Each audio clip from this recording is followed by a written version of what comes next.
माँ को मायके से साड़ी मिलती है। कभी कभी ऐसा होता है और माँ को मायके से साड़ी मिलती है, वो साड़ी बहू को भी पसंद आ जाती है और बेटी को भी पसंद आ जाती है। अब थोड़ा चक्कर पड़ जाता है कि वो साड़ी जो मायके से मिली है वो माँ को भी पसंद आ रही है और बेटी को भी, बहू को भी पसंद आ रही है।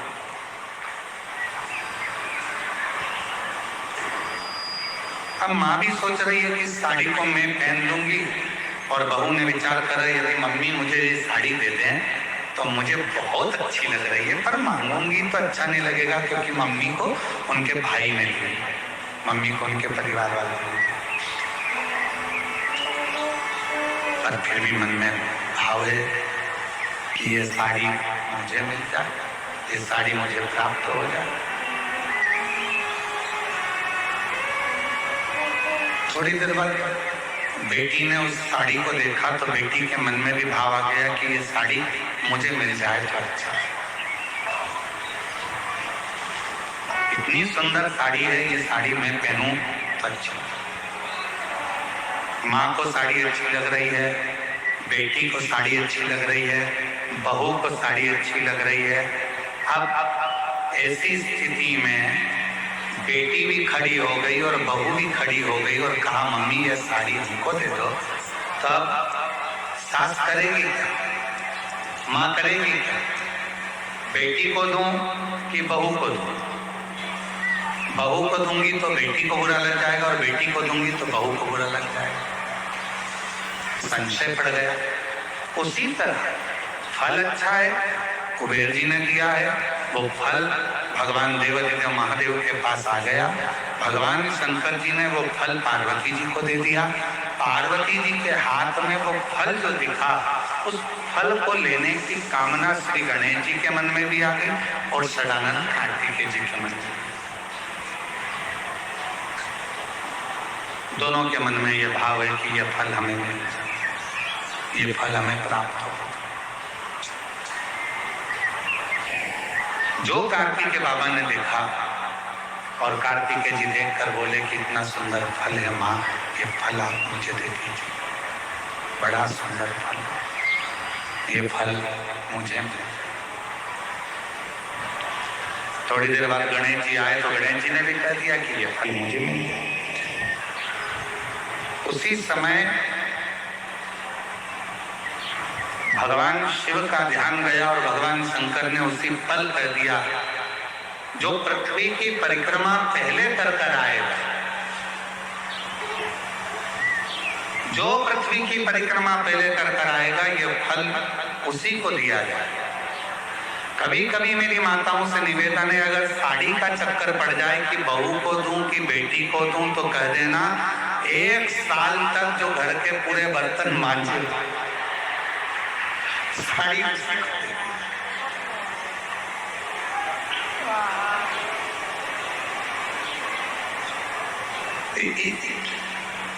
इतने में तो दोनों कह देंगे मम्मी तुम्हारी साड़ी तुम ही रख लो, हम उस साड़ी का क्या करें?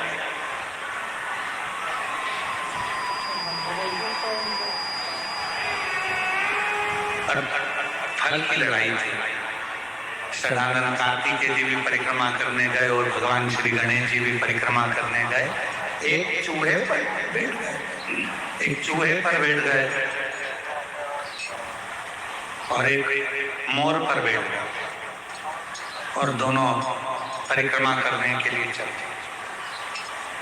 गणेश जी महाराज ने विचार करा कि ये परिक्रमा मैं कर आऊंगा, तब तक तो बहुत समय हो जाएगा, तो उसका जो फल है वो मुझे मिल जाए। गणेश जी ने माता पिता की परिक्रमा करी। गणेश जी माता पिता की परिक्रमा कर फल को प्राप्त कर लिए तो षडानंद कार्तिकेय जी महाराज लौट कर आए। उन्होंने देखा कि गणेश जी तो प्रथम गिनती में आ गए। माता पिता की परिक्रमा कर उनको फल भी मिल गया। पर मुझे तो कुछ प्राप्ति ही नहीं।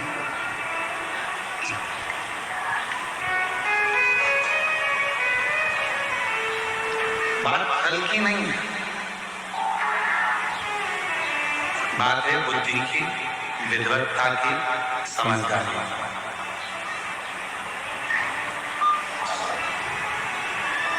दुनिया का ऐसा कोई फल नहीं है जो आपको नहीं मिल सकता।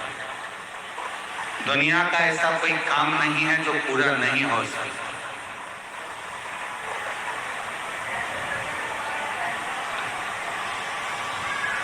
किसी प्रश्न को अगर लिखा जाता है तो उसका उत्तर जरूर होता है। कितने भी बड़े ताले लग जाएं, कितनी बड़ी भी तिजोरी बन जाए, उसकी चाबी जरूर होती है।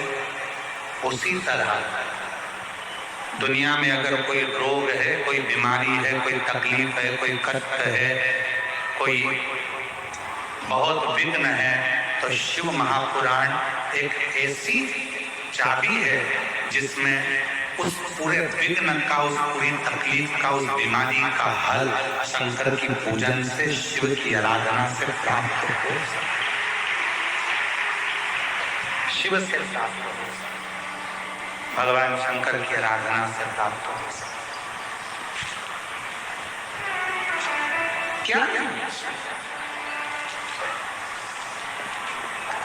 हम सबको कहते हैं कि अगर दुनिया में अगर आपका कोई नहीं है, यदि आपको लगता है कि मैं तकलीफ में हूँ, मैं कष्ट में हूँ, मैं परेशानी में हूँ, मैं बहुत दिनों में पड़ा हुआ हूँ, मैं बहुत तकलीफों में घिरा हुआ हूँ, बहुत परेशानी में घिरा हुआ हूँ, तो हम उनसे भी कहते हैं सारी समस्या का हल एक होता है।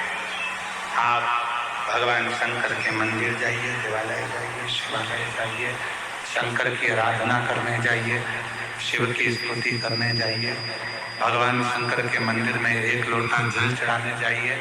आपकी जिंदगी के जितने दुख हों, जितनी तकलीफें हों, जितने कष्ट हों, वो मिटेंगे।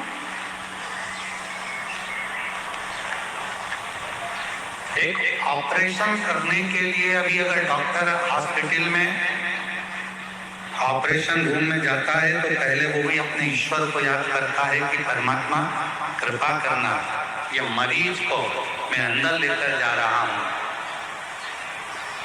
ये हाथ भले मेरे होंगे, मैं भले कितना भी साइंस पढ़ा हूँ, चाहे मैंने कितना भी विज्ञान पढ़ा हो, पर आखिरी में श्वास देना तेरा काम है, इसकी श्वास चलती रखना, इतनी कृपा जरूर कर देना। इसको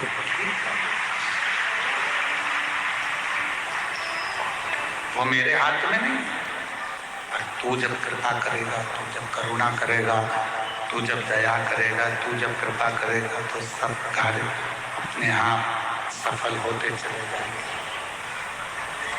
सब कार्य अपने आप सफल होते जाएंगे। तू कृपा कर, तू दया कर, और कृपा की ना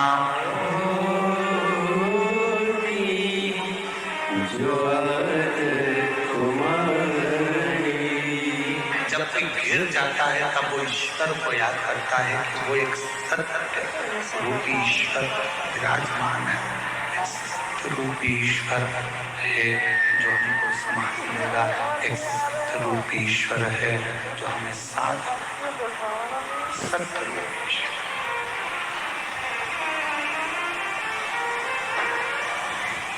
सत्य रूपी ईश्वर है जो संभाल सकता। अब आप लोग यहाँ कथा श्रवण करने के लिए आए हो,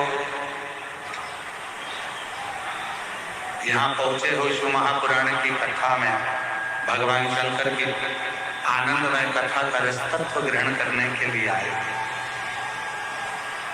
किसके भरोसे आए? हमारे भरोसे पर, किसी व्यक्ति के भरोसे पर नहीं। आप शिव पुराण की कथा यदि श्रवण करने के लिए पहुंचे हो तो वो किसी के भरोसे नहीं, देवादिदेव महादेव के भरोसे पर कथा श्रवण करना। किसी व्यक्ति विशेष के भरोसे पर कथा नहीं।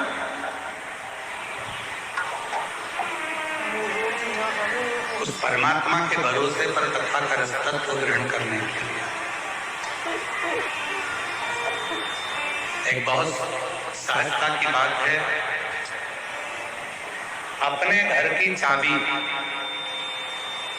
रोड पर चलने वाले व्यक्ति के हाथ में देकर आ जाते हो क्या? झम के बोलो जरा, अरे बोलो तो नहीं। एक पड़ोसी इधर रहता है, इसको कहते हैं पड़ोसी, इसको कहते हैं अड़ोसी, और पीछे वाले को कहते हैं धड़ोसी। ठीक है, एक इधर रह रहा है, एक उधर रह रहा है, एक पीछे रह रहा है। इससे भी पहचान है, इससे भी पहचान है, और उससे भी पहचान। चाबी किसको देकर आते हो? जिस पर तुम्हारा पूरा भरोसा है, चाहे वो फिर 2 घर छोड़कर रहता हो, चाहे फिर वो 8 घर छोड़कर रहता हो, चाहे फिर वो पीछे रहता हो, या भरोसा नहीं है तो तुम अपना कोई रिश्तेदार भी है उसको भी चाबी नहीं देते। अगर भरोसा है तो वो चाबी आप अपने नौकर को भी दे देते हो। भरोसा है तो चाबी फिर किसी को भी देकर आओगे, तुम्हें विश्वास है कि मेरा घर ये सामान है, ये चाबी अगर मैं इसको देकर जाऊंगा ये देख लेगा। फिर वो नौकर क्यों? फिर तुमने भरोसा रिश्तेदार पर भी नहीं करा, पड़ोसी पर भी नहीं करा, अड़ोसी पर भी नहीं करा, जड़ोसी पर भी नहीं करा। वो चाबी आपने अपने नौकर को, एक सेवक को, एक चाकर को वो चाबी आपने दी, वो चाबी आपने प्रदान कर।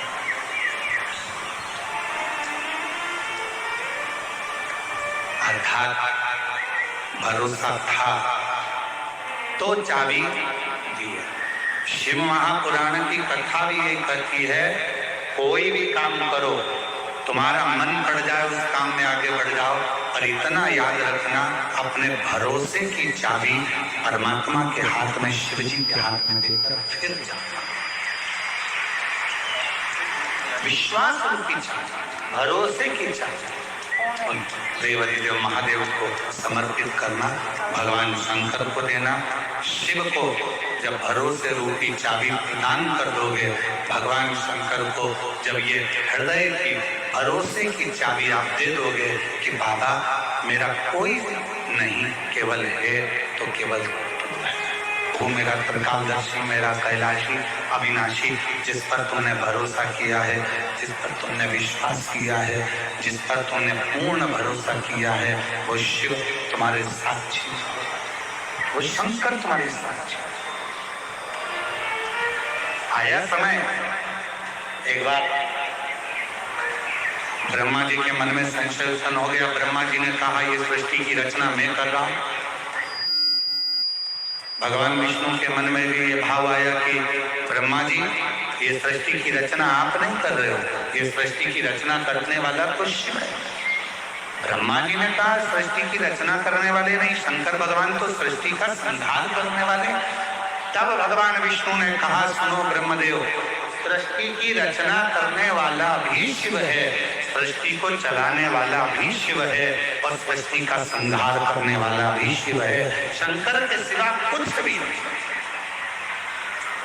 शिव के सिवा कुछ नहीं। रचना भी वो कर रहा, संहार भी वो कर रहा, और चला भी रहा, सब कुछ वही।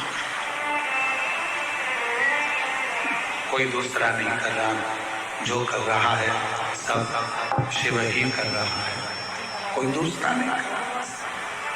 केवल कर रहे हैं तो बाबा भोलेनाथ ही। भगवान विष्णु ने ब्रह्मा जी को समझाया कि ब्रह्मा जी संशय निकालो, तुम्हारे भीतर का ये संशय निकाल दो कि तुम कुछ कर रहे हो। हम भी यही सोचते हैं, आप भी यही सोचते हैं। संसार का प्रत्येक मानव, संसार का प्रत्येक व्यक्ति यही सोचने में रह जाता है कि दुकान में चला रहा हूँ, घर में चला रहा हूँ, परिवार में चला रहा हूँ, मकान मैंने बनाया, दुकान मैंने बनाई, जमाया मैंने ये करा, मैं गाड़ी लाया, मैं बंगला लाया, मैंने ये करा, मैंने वो करा। यदि मैं नहीं करता तो कोई नहीं करता। ये मन का संशय है, आपके और हमारे भीतर का ये संशय है कि हम कर रहे हैं। तुम जिंदा हो तो कर रहे हो, निपट गए तो कौन कर रहा?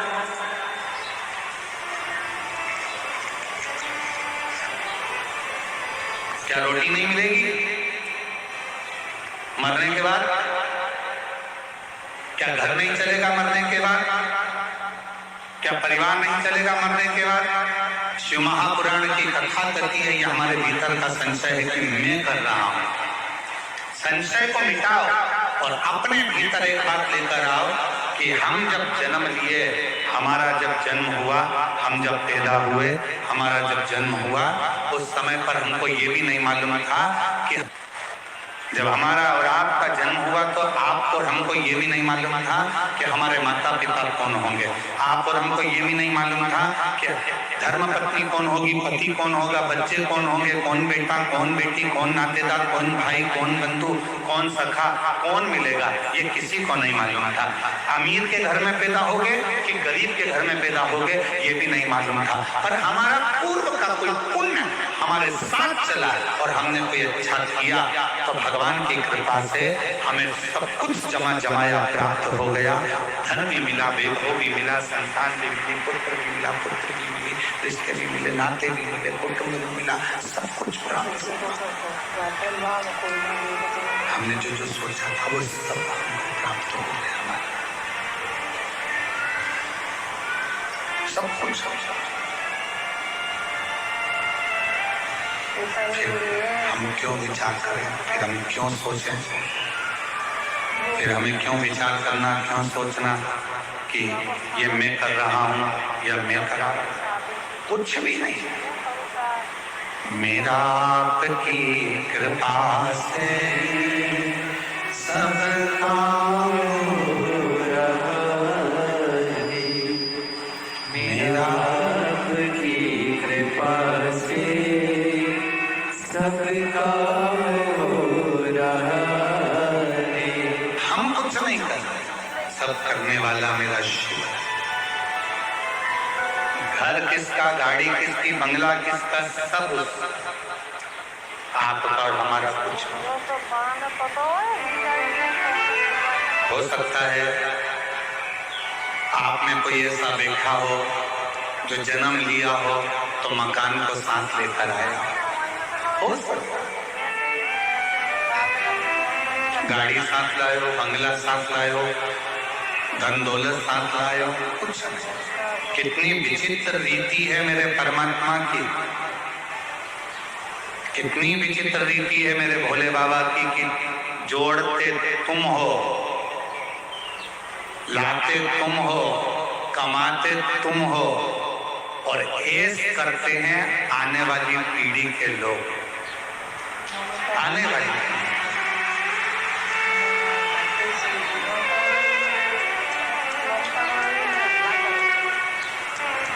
पूछो किसी से, क्या साहब ये मकान बनाया, कितना जोरदार मकान बनाया साहब, ये कमरा किसके लिए बनाया? अरे गुरुजी वो बड़ा बेटा है ना, उसकी शादी करेंगे तो वो बेटा इसमें रहेगा। ओ गुरुजी ये जो कमरा है इसमें छोटे बहू बेटा रहेंगे। मकान किसने बनाया? पिताजी ने। बंगला किसने बनाया? पिताजी ने। मेहनत किसने करी? पिताजी ने।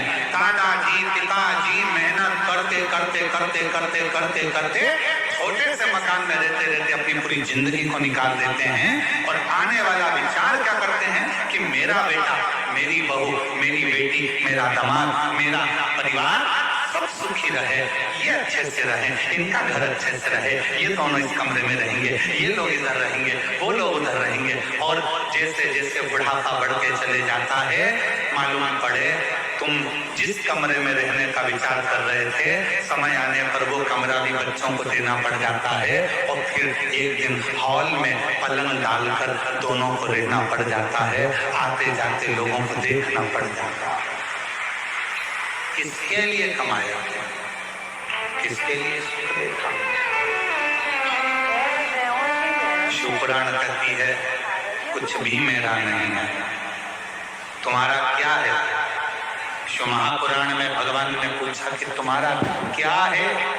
तो भगवान देवादिदेव महादेव के सम्मुख में भगवान विष्णु से जब ब्रह्मा जी ने कहा आप कहते हो कुछ भी मेरा नहीं है, सब करने वाला देवादिदेव महादेव है, तो मेरा क्या है? अब भगवान विष्णु ने कहा संसार का मनुष्य हो, चाहे देवता हो, गंधर्व हो, अप्सरा हो, चाहे पशु हो, पक्षी हो, चाहे किन्नर हो, चाहे मनुष्य हो, उसका जो समय चल रहा है, जिस समय पर आप जो कार्य कर रहे हैं वो समय तुम्हारा है। उस समय में कुछ अच्छा करने का प्रयास कर लो, फिर जिंदगी श्रेष्ठ बनना प्रारंभ हो जाए। वो समय तुम्हारा।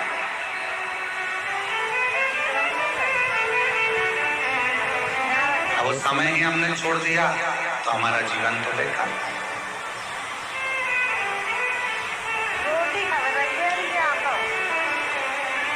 अपने समय को पकड़ो, वो समय छोड़ना नहीं। उस समय को पकड़कर भगवत भजन में जब मन को लगाओगे, शिव की आराधना करोगे, भगवान शंकर को एक लोटा जल चढ़ाओगे, शिव महापुराण की कथा का रसपान करोगे, तो वो समय तुम्हारे अनुकूल सुख प्रदान करेगा। तुम्हारे वही सब कुछ है तेरो सरेगा, मेरा तो कुछ भी नहीं। सब कुछ है तेरो सरेगा, मेरा तो कुछ भी नहीं। अब आप लोग बेटे ताली बजा, जब बोले मेरा तो कुछ भी नहीं तो तुम्हारे दोनों हाथ ऐसे होना चाहिए। आप कहे कि ये मेरा बेटा है, गुरुजी आप बताओ मेरे बेटे की शादी कब होगी, गुरुजी आप बताओ मेरी बेटी का सम्मान कब होगा, गुरुजी आप बताओ मेरा ये काम कैसे होगा। तो हम निवेदन करेंगे, जब तुम्हारे मुंह से मेरा निकलना बंद हो जाएगा तब तुम्हारा काम अपने आप होना प्रारंभ हो जाएगा। जब तक तुम कह रहे हो ये मेरा बेटा है, ये मेरी बेटी है, ये घर मेरा है, परिवार मेरा है, जिस दिन तुमने सोच लिया शिव जी की कृपा से ये पुत्र है, शिव जी की कृपा से ये पुत्री है, शिव जी की कृपा से ये बंगला है, शिव जी की कृपा से ये सब काम हो रहा है, तो फिर तुम्हारा कुछ भी नहीं है। तुम्हारा घर परिवार, बेटा बेटी, कुटुंब, कबीला, मकान, गाड़ी, सब कुछ शंकर चलाएंगे, सबका व्यवस्था शिव करेंगे। तुम्हें कुछ नहीं सोचना, तुम्हें तो शंकर के आश्रित हो जाना, शिव के आश्रित।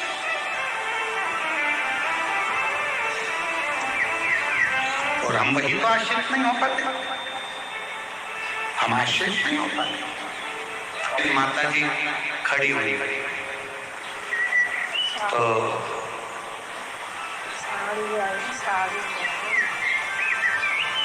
हमने गाड़ी वाले से कहा कि थोड़ा रोको, बेचारी एकांत में वहां जंगल की ओर खड़ी है, क्या बात है पूछे तो सही। तो हमने पूछा कि माता जी आप क्यों खड़ी हो, तो कहा गुरुजी एक बहन जी मेरी चप्पल पहन के गई है और वो कहकर गई है मैं अब भी आ गई। तो मैंने कहा चप्पल तुम्हारी थी? हाँ। वो आएगी? हमने कहा तुम तुम्हारे दिमाग से निकाल दो कि चप्पल तुम्हारी थी, छोड़ो, जाने का प्रयास करो, शाम हो रही है, अंधेरा हो जाएगा कुछ देर में, क्यों इंतजार कर रही हो? अगर मिलना होगी तो कहीं रास्ते में ही मिल जाएगी। अब वो महिला थोड़ी दूर चली और थोड़ी दूर चलने पर उसको उसकी सहेली मिल गई। हमारी गाड़ी तेज स्पीड में आगे बढ़ी तो हमने देखा वो खुश थी। फिर रोक कर पूछा जी क्या बात है? अरे गुरुजी वो तो खुद मुझे ढूंढ रही थी, ढूंढते ढूंढते आगे निकल गई थी और मेरी चप्पल मुझे यहाँ प्राप्त होगा, मिलेगा। जिस दिन हमने विचार कर लिया कि मेरा है मेरा है मेरा है मेरा है मेरा है, तो वो हमसे छूटता चले जाएगा। और जिस दिन हमने सोच लिया कि सब कुछ तेरा है, तब कुछ भी नहीं छूटेगा। परमात्मा उसको वापस लाकर हमारे करीब में छोड़ता चले जाएगा, छोड़।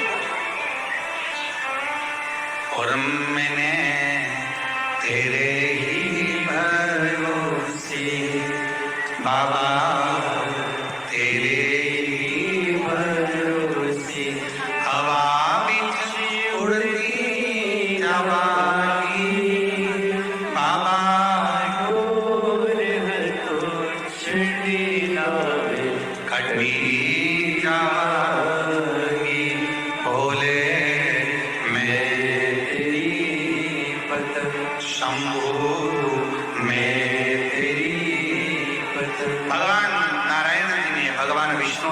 ब्रह्मा जी को समझाया, हे ब्रह्मदेव, तुम तुम्हारे मन से निकाल दो कि सृष्टि की रचना मैं कर रहा हूं। ब्रह्मा जी, तुम ये मन से निकाल दो कि सृष्टि का रचना करता मैं हूं।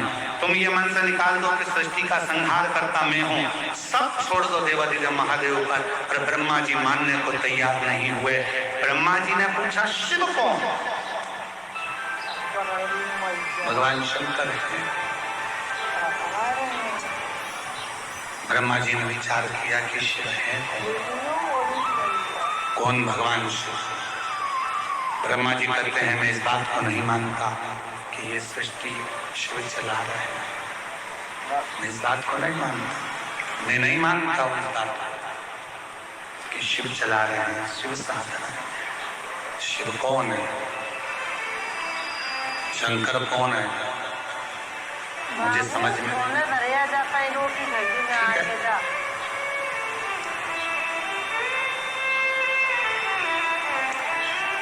ब्रह्मा जी ने भगवान शिव को जानने के लिए एक विशाल पर्वत को घुमाना प्रारंभ किया। विशाल पर्वत। भगवान विष्णु और ब्रह्मदेव दोनों मिलकर उस पर्वत को घुमा रहे हैं। अब किसी ने पूछा, शंकर भगवान को जानने के लिए पर्वत घुमाया? हमारा निवेदन है, भगवान को जानने के लिए उन्होंने पर्वत घुमाया। आपसे निवेदन है, भगवान शंकर को जानने के लिए आप पर्वत मत घुमाओ, बस थोड़ा सा दिल घुमा लो, थोड़ा सा मन घुमा लो, थोड़ा सा दिल को शिव तक लेकर चले जाओ, भगवान प्राप्त हो जाएगा। शिव मिल गया। शिव की प्राप्ति का केंद्र बिंदु है। अपने मन को थोड़ा सा टर्न करें, थोड़ा मोड़ दीजिए।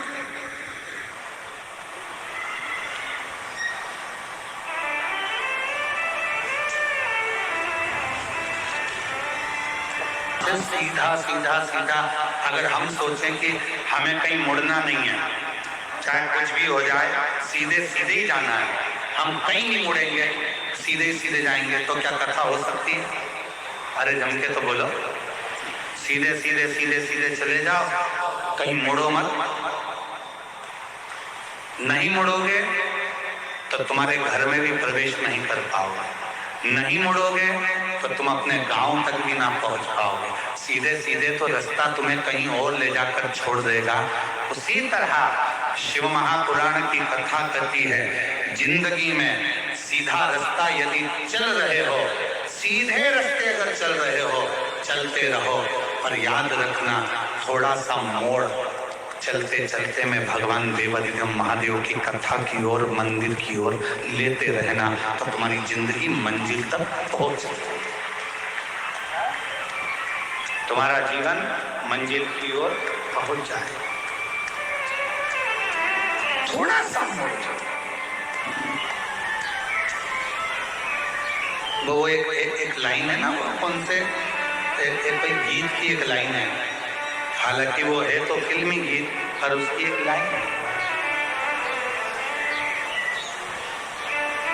मैं निकला गड्डी लेके और वो मैं निकला गड्डी लेके, उत्थे एक मोड़ आया,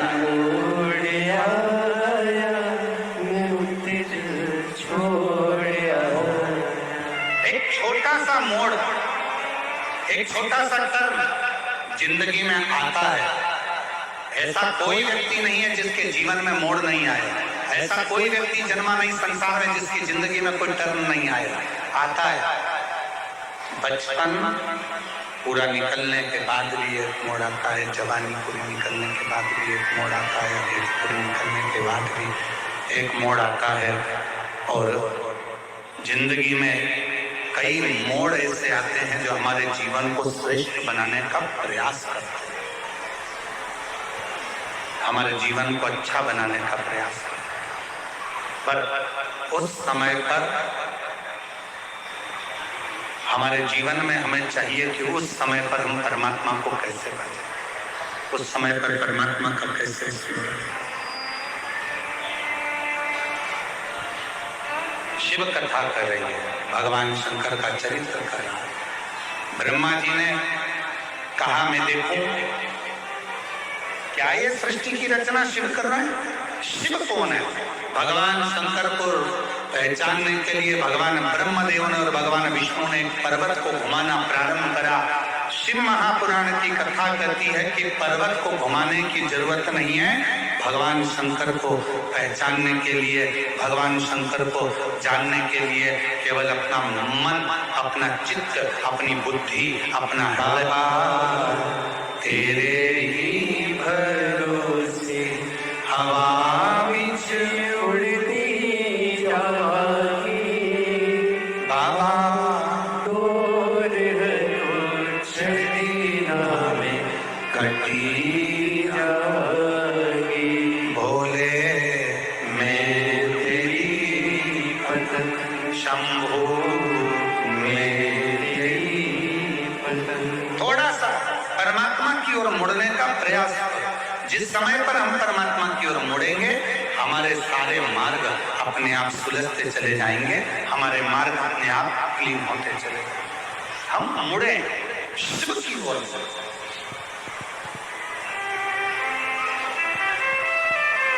घुमाया पर्वत, एक विशाल शिवलिंग की आकृति प्रकट हो गई।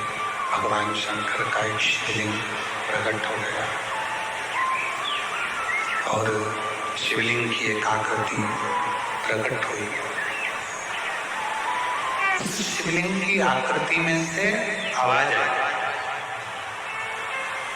कि ब्रह्मा जी क्या चाहते हो, विष्णु जी क्या चाहते हो। और शिवलिंग की आकृति में से आवाज आ रही।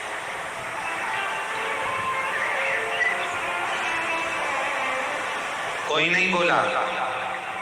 भगवान ब्रह्मा जी ने कहा कि जानना चाहिए कि इस शिवलिंग का चरण कहाँ है और इस शिवलिंग का शीश कहाँ है। उसको जानने के लिए ब्रह्मा जी ने भगवान विष्णु जी से कहा कि तुम चरण ढूंढने के लिए जाओ, मैं शीश ढूंढने के लिए जाता हूँ।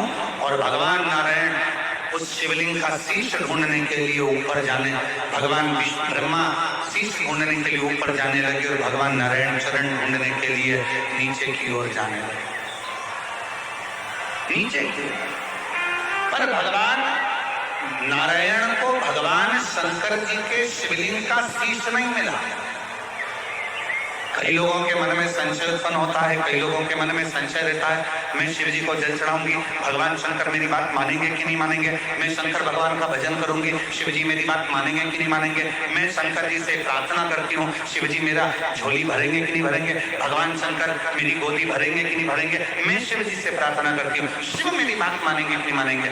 आपके मन में अगर संशय होगा कि नहीं होगा, सुनेंगे कि नहीं सुनेंगे, भगवान ऐसा करेंगे कि नहीं करेंगे, तो याद रख लेना वो काम कभी सफल नहीं हो सकता। जिस दिन तुमने सोच लिया कि मैं शंकर जी के मंदिर में जाऊंगी, लोटा भर के जल चढ़ाऊंगी और मेरा विश्वास कहता है कि मेरा शंकर भगवान मेरी झोली भरेगा, मतलब भरेगा जरूर, ये निश्चित। वो सुनेगा जरूर। आपके मन में जब संशय उत्पन्न हो जाता है, आपके मन में जब संशय पैदा हो जाता है, होगा कि नहीं होगा, करूं कि नहीं करूं, होगा मैं पशुपति व्रत करूंगी, ये काम होगा कि नहीं होगा। मैं सोमवार का व्रत करूंगी, ये काम होगा कि नहीं होगा। मैं 16 सोमवार करूंगी, ये काम होगा कि नहीं होगा। मैं शिव चर्चा करूंगी, ये काम होगा कि नहीं होगा। जब तुम्हारे मन में दो संशय चल रहे हैं तो वो काम कभी नहीं होता। और तुम्हारे मन में जब पूर्ण भरोसा, पूर्ण विश्वास दृढ़ हो जाता है कि मैं पशुपति व्रत चालू कर रही हूँ और ये विश्वास के साथ चालू कर रही हूँ, एक पशुपति व्रत करा उसमें मेरे को संशय था, पर अब मैं जो पशुपति व्रत कर रही हूँ ये मेरा विश्वास करता है, ये मेरा विश्वास करता है कि मेरा ये कार्य जरूर होगा, तो निश्चित है कि वो कार्य पूर्ण जरूर होगा। क्योंकि हमने वो विचार कर, हमने वो सोच। आप में से कितने लोग हैं जिन्होंने पशुपति व्रत करे? हाथ उठाओ जरा। सबने करे? रखो वापिस। पूर्ण भरोसे से करे ना, पूर्ण विश्वास के साथ, पूर्ण भरोसे के साथ करे ना। हाँ, इसलिए व्रत करने से पहले अपने मन को पूर्ण प्रबलता से पक्का बना लो कि मैं 16 सोमवार का व्रत कर रही हूँ। 16 सोमवार मेरे पूरे होंगे और मेरा भोले बाबा ये काम करेगा। मैं पशुपति व्रत कर रही हूँ, 5 व्रत पूर्ण होंगे और मेरा बाबा ये करेगा। विश्वास दृढ़ता में उसको जोड़। एक पत्र है, अच्छा है, देखिए।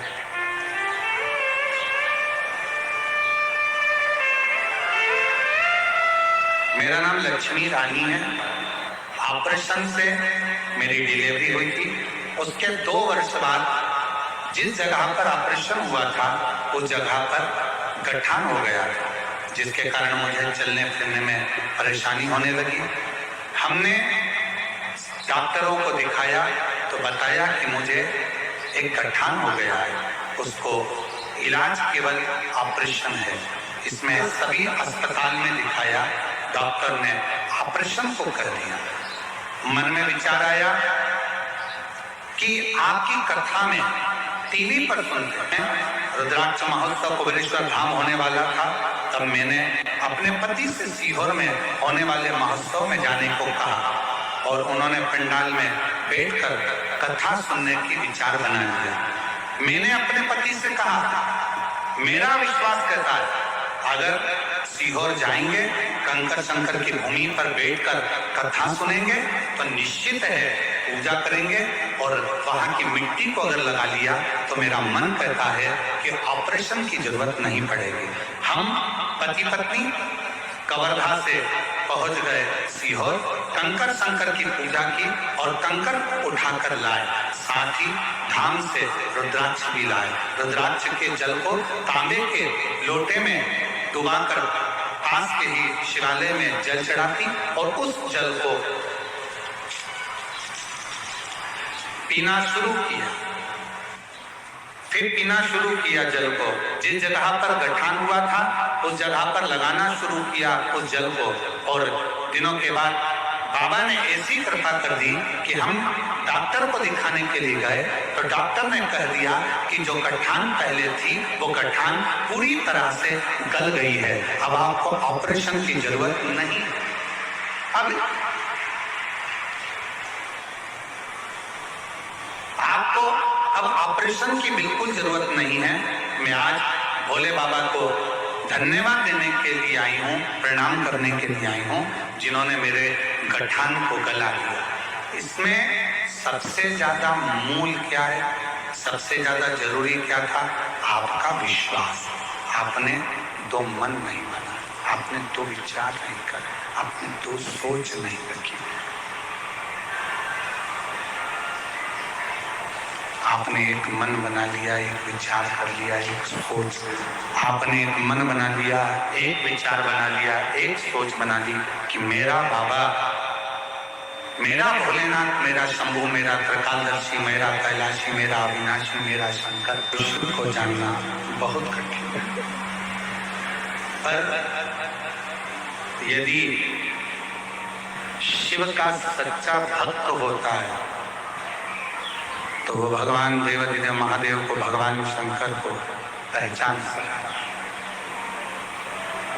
ब्रह्मा जी शीश देखने के लिए शिवलिंग का गए, एक गौ माता को साथ में लेकर आए और एक केतकी के पुष्प को साथ में लेकर आए।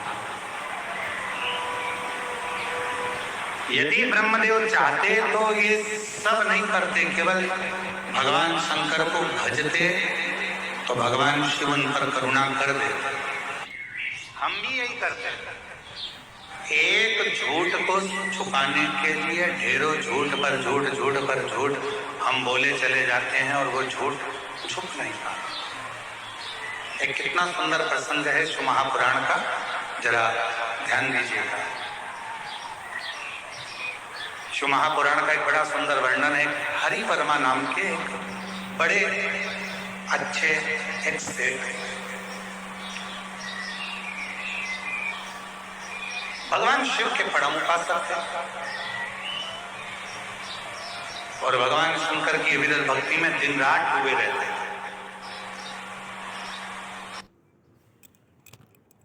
श्री शिवाय नमस्तुभ्यं, श्री शिवाय नमस्तुभ्यं, श्री शिवाय नमस्तुभ्यं। श्री शिवाय नमस्तुभ्यम। श्री शिवाय नमस्तुभ्यम। हमारा वीडियो अच्छा लगे तो वीडियो को लाइक, सब्सक्राइब, कमेंट करना मत भूलें आप लोग।